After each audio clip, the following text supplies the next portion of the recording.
Olá pessoal, bem-vindo à videoaula de Organização de Computadores. Meu nome é Vanderlei, sou aluno do Instituto Federal de Ciência, Educação e Tecnologia do Triângulo Mineiro, IFTM. O tema da aula de hoje é a Introdução ao SAP-1. SAP-1 é um computador didático que é o mais simples possível, utilizado em escolas para estudarmos o funcionamento dos computadores complexos.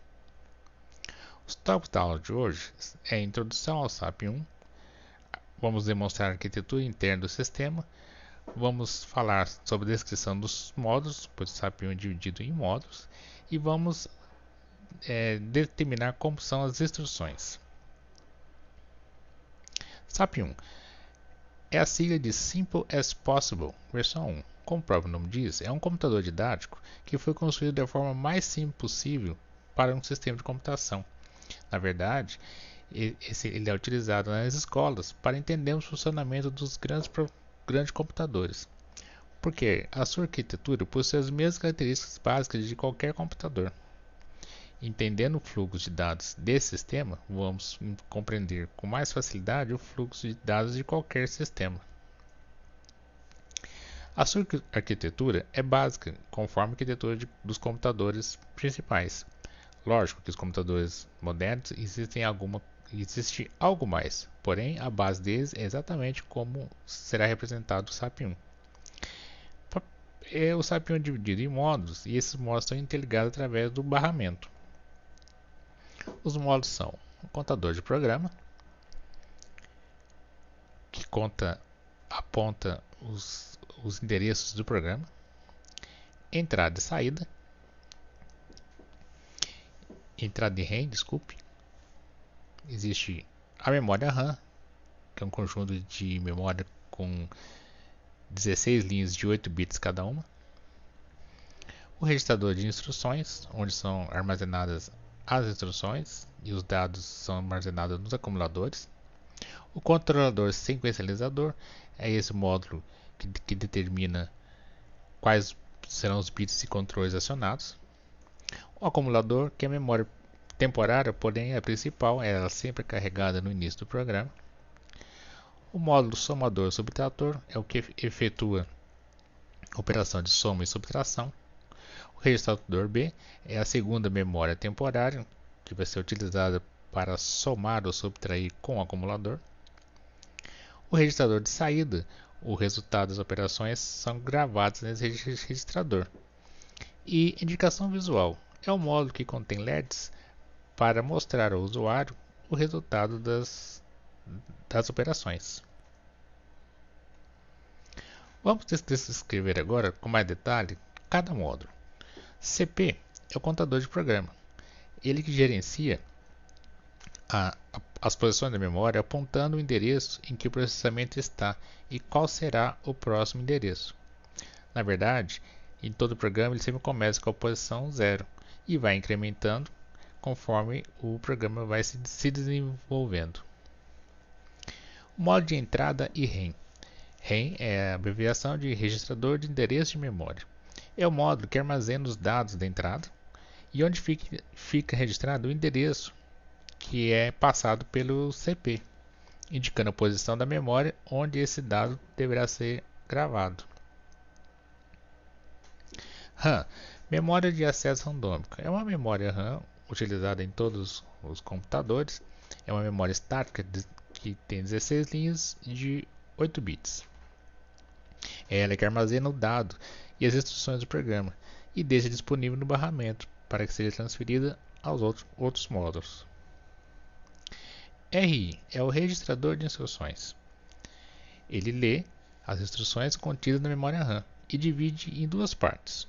Uma parte enviada ao controlador sequencializador e outra fica disponível no barramento para ser utilizada por outros módulos. Na verdade, essas duas partes divididas formam dois nibbles, que é o nome de meio byte, 4 bits apenas. Metade, como eu disse, é a própria instrução e outra metade representa o valor que acompanha a instrução. Controlador sequencializador. Esse módulo é o que gerencia todo o computador. É nele que fica a instrução que chega nele é codificada em 12 bits e ele controla quais sinais serão utilizados em quais modos, ligando e desligando conforme for necessário. O acumulador. Ele recebe os dados que serão calculados e envia o módulo somador-subtrator. Depois ele recebe o resultado da operação e grava esse resultado para ser mostrado no módulo de saída. Somador-subtrator é um módulo, como o próprio nome diz, que efetua as operações de soma e subtração. Ele de um dado que está armazenado no acumulador com outro dado que está acumulado na memória RAM, que vem através do acumulador do registrador B, que veremos logo em seguida.